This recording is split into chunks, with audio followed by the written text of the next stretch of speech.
दूर किसी जंगल में बिल्लियों का एक गिरोह रहा करता था। उन सब की आपस में गहरी दोस्ती थी। तमाम बिल्लियां मिलजुल कर खेला करती थी और खाने पीने में भी इकट्ठी निकला करती थी।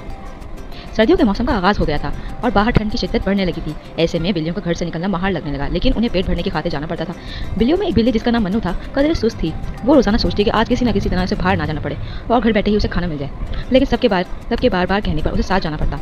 एक रोज मन्नू सोकर उठी तो उसे टांग में दर्द महसूस हो रहा था। उसने साथी बिल्लियों को बताया कि जाने क्यों वो आज पैर में तकलीफ की वजह से जा नहीं पाएगी, जिस पर दूसरी बिल्लियों ने उसे हमदर्दी का इजहार करते हुए एक दो रोज आराम करने का मशवरा दिया और खुद खाने की खातिर बाहर निकल गई। वापसी पर आते हुए मन्नू के लिए भी खाना ले आई। मन्नू के पैर में तो तकलीफ थी, लेकिन वो दिल में खुश भी हो रही थी कि आज उसकी पुरानी ख्वाहिश पूरी हो गई। एक दो रोज आराम करने के बाद मन्नू के पैर की तकलीफ तो दूर हो गई, लेकिन उसे अच्छा बहाना मिल गया था। वो साथी बिल्ली को यही कहती रहती कि इसे टांग में अभी तक तकलीफ है, इसलिए वो चलने फिरने से कासिर है। जिस पर उसकी साथी सहेलियों ने कहा कि उसे मुआयने के लिए ले चलती है, लेकिन मन्नू ने इसे ये कहकर इनकार कर दिया कि वो तो एक कदम भी आगे नहीं चल सकती। चंद रोज मजीद आराम करने के बाद वो खुद ही ठीक हो जाएगी। ये सुनकर दूसरी बिल्लियों ने भी ज्यादा जोर ना दिया और खामोश हो गई। दिन ऐसे ही गुजरते रहे। बिल्लियां अपने मामूल के मुताबिक रोजाना खाने के लिए बाहर जाती और वापसी पर मन्नू के लिए खुराक ले आती।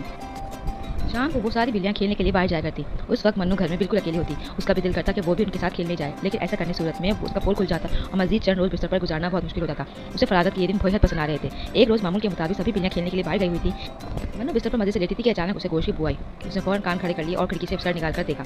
ऐसा करते हुए इसने खुद को खिड़की के ओर में छुपा रखा था कि कोई भी बिल्ली उसे देख ना ले।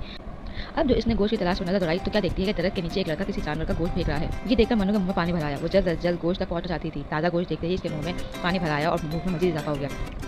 मन्नू ने दिल में इरादा किया कि साथी बिल्लियों से नजर बचाकर घर से बाहर निकल आई और दरख्त की ओट में होती हुई गोश्त तक पहुंचना चाहती थी। वो चाहती थी कि दूसरी बिल्लियों तक गोश्त की खुशबू पहुंचने से पहले उसे खाने में कामयाब हो जाए। छुपती छुपाती वो गोश्त तक पहुंची और जल्दी पंजे चलाते हुए खाने में मसरूफ हो गई। अब तक किसी की नजर उसे नहीं पड़ी थी।